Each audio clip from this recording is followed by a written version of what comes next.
Ticket prices for Roland Garros 2026 are surging to levels this tournament has never seen before, and the name at the center of every single data spike is Alex Eala. This isn't just a story about one tennis match, it's a story about what happens when a sport built for one era collides with a player who belongs to a completely different one. And right now, at the 2026 French Open, that collision is playing out in real time. The Philippines, please welcome Alexandra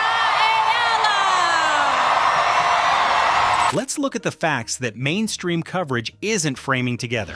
The official Roland Garros public lottery, which is the primary route for most fans to buy tickets, has a success rate of somewhere between 5 and 10%. That means 9 out of every 10 fans who enter the lottery walk away empty-handed. So what happens next? They turn to the resale markets. And when Alexandra Eala is in the draw, those markets respond in ways the organizers never anticipated. Take the 2026 BNP Paribas Open in Indian Wells, for example. Ticket prices for the sessions Alexandra Eala played surged by nearly 300%. Standard grounds passes were priced at $60, while lower bowl seats in Stadiums 1 and 2 exceeded $500. That massive gap between the official price and what the market actually demanded is the Eala Effect measured in raw economic terms. At the Italian Open in Rome, secondary market resale prices climbed as high as €2,263 for one tournament for one single player. Right after that, the Strasbourg Open reported record resale levels, while the Dubai Championships saw elevated Asian primetime viewership. This pattern wasn't a coincidence, it was a market. And that market has now arrived at Roland Garros. The organizers need to keep more in mind where the players are from and what the actual fan base is here, because there's massive Filipino audience. Keep that in mind next time you make the schedule. But what do these numbers actually mean when you trace them back to the person generating them? Alexandra Eala was born on May 23, 2005 in Quezon City, Philippines. She just celebrated her 21st birthday on the very eve of the 2026 French Open. Today she trains at the Rafael Nadal Academy in Mallorca, Spain, working with a coaching staff that includes Joan Bosch, Alexandro Sandroviani, and fitness coach Luc Bauza. Eala first made major waves by winning the 2022 US Open Girls Singles title, defeating Lucy Havlikova 6-2, 6-4 under the guidance of coach Adrian Vasu. That victory made her the first Filipino player to ever win a junior Grand Slam singles title. Her true professional breakthrough arrived at the 2025 Miami Open. Entering as a wildcard ranked world number 140, she took down Katie Volanitz, Jelena Ostapenko, and Madison Keys, before stunning world number 2 Iga Swiatek 6-2, 7-5 in the quarterfinals. By January 2026, Eala became the first Filipino player to break into the WTA Top 50, and by March 16, 2026, she reached a career-high ranking of world number 29. She also became the first player to hit with Rafael Nadal following his retirement, an experience she admitted was highly physically demanding. Right now, her career prize money stands at $1,997,574. That number is important, so hold on to it for a second. Keep that in mind next time you make the schedule. Because this is where the story shifts. The tournament Alexandra Eala is helping to sell is operating under a financial structure that her earnings don't yet reflect. In 2025, Roland Garros generated €395 million in gross revenue, a 14% increase year over year. Yet player prize money grew by only 5.4%, dropping the player share down to just 14.3% of total revenue. For 2026, the total prize purse was bumped up to $61.7 million. But with projected revenues expected to exceed €400 million, the player's share is estimated at a mere 14.9%. To put that into perspective, Compare it to ATP and WTA Masters 1000 events, which distribute roughly 22% to the players. The Grand Slams, the four most prestigious tournaments on Earth, actually distribute the smallest proportional share of all. Look at Wimbledon. From 2015 to 2025, their annual revenues grew from £165 million to over £420 million. Prize money doubled to $53.5 million, but the players' relative share of that total revenue actually declined by approximately 20%. I love the Filipino fans too, and I feel a little bit adopted when I play doubles with. On the Friday before the 2026 French Open, world number 1 Jannik Sinner, world number 1 Aryna Sabalenka, Novak Djokovic, and Coco Gauff staged a coordinated action built entirely around one number, 15. During the traditional pre-tournament media day, these top players limited their mandatory press conferences to exactly 15 minutes, a number chosen deliberately to represent the 15% prize money pool. They completed their mandatory on-court flash interviews but firmly declined non-essential broadcaster sessions. Sabalenka stated she had a responsibility to speak out, while Sinner expressed clear frustration with the current model.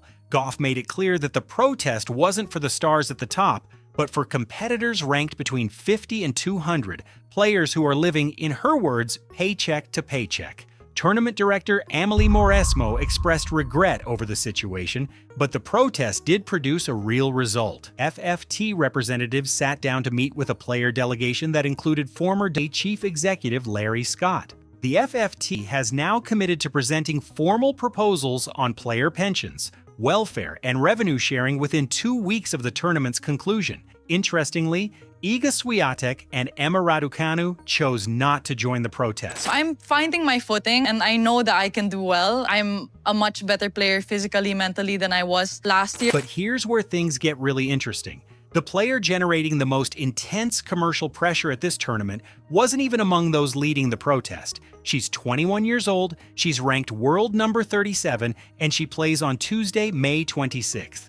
Alexandra Eala's first-round opponent is Iva Jovic, an 18-year-old American ranked world number 17. This marks their very first career singles meeting on the WTA Pro Tour.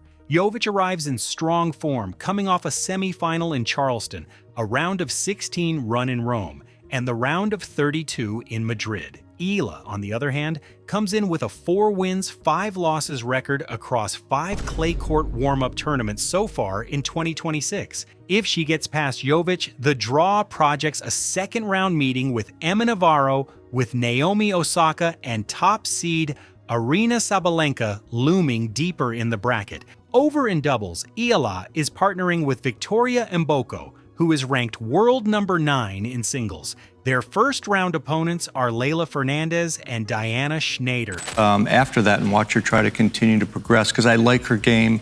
Obviously, she wants to get better than where she is now. She's got a lot of good hand-eye coordination and ability to take the ball early and redirect. But the fan stuff is always fun for me, because whenever you see players from smaller countries, the fans are so passionate when they get up to the top. The reality is, nobody has put these pieces into the same frame yet. Again, Alexandra Eala's career prize money totals $1,997,574. That represents every single dollar she has earned across her entire professional career. Meanwhile, the tournament she is playing this single week generated €395 million in gross revenue in just 1 year. The ticket inflation her presence triggers is heavily documented across Indian Wells, Rome, Strasbourg, and Dubai. It's right there in the percentages, the euro figures, and the secondary market data. The Eala Effect is a proven economic mechanism documented at 4 separate 2026 tour stops that demonstrably drives up commercial returns for tournament organizers. And yet, the financial structures being protested by Sinner, Sabalenka, Gauff, and Djokovic are the exact same structures governing how Alexandra Eala is compensated for generating that massive value. The players ranked between 50 and 200, the exact group Coco Gauff explicitly spoke out for, includes Alexandra Eala. Amanda Anisimova has noted the intense celebratory atmosphere that Eala's fan base generates. Paul Annacone has pointed to Eala's incredible composure against Swiatek as clear evidence of her elite potential. Eala herself acknowledged that she was in denial about her own popularity before finally accepting her massive role as a representative of the Philippines. That acceptance directly contributed to the launch of the 2026 Philippine Women's Open at the Rizal Memorial Tennis Center, the first official WTA event in Philippine history. Her partnership with Indonesia's Janice Chien, who reached world number 41 in early 2026, making her the highest-ranked Indonesian woman since Yayuk Basuki in the late 90s, earned them the nickname the Sisters. At the same time, Thailand's Lanlana Tararudi and Mananchaya Sawangkais are also pushing hard, ranked right near the top 100. Broadcasters are seeing the boom too. Warner Bros. Discovery reported a 33% year-on-year increase in European streaming viewers. Discovery Plus in the UK saw a massive 88% surge in streaming viewership for last year's men's final. In total, Roland Garros drew 324 million cumulative viewers across 170 channels in 220 countries. These numbers aren't separate from the Eala Effect. They are all part of the exact same expanding market, a market whose revenue is currently distributed at just 14.9% to the players who actually generate it. She works hard. Yes. That's why we like her, you know, because she's the face of the Philippines. Just aside from her talent, she's also thinking of the future. You know, I've only dreamed of making tennis grow in the Philippines, and now I'm bringing a whole new audience to tennis all around the world. So when Eala plays, we all get together and we all watch her support her as a group of people. Are there actual like gatherings? Oh yeah, yes. really? Oh yeah. Okay. It's We plan our dinner. The FFT has committed to delivering proposals within 2 weeks of the tournament's final ball. Amelie Mauresmo has acknowledged the player protest. Larry Scott sat directly across from Federation representatives to map out the future. And on Tuesday, May 26th, Alexandra Eala, ranked world number 37, with those career earnings of just under $2 million, walks onto the clay at Roland Garros to face Iva Jovic in a match that secondary markets have already priced as an absolute premium event. The question nobody has answered yet, and the question that the FFT's 2-week timeline doesn't actually address, is this. When the economic data from the 2026 French Open is finally published and the Eala Effect is quantified in official Grand Slam revenue figures for the very first time, will the governance structures move fast enough to account for the players who are already generating the numbers being fought over? Or will the proposals arrive long after the contracts are extended, the tournament ends, and the moment has completely passed?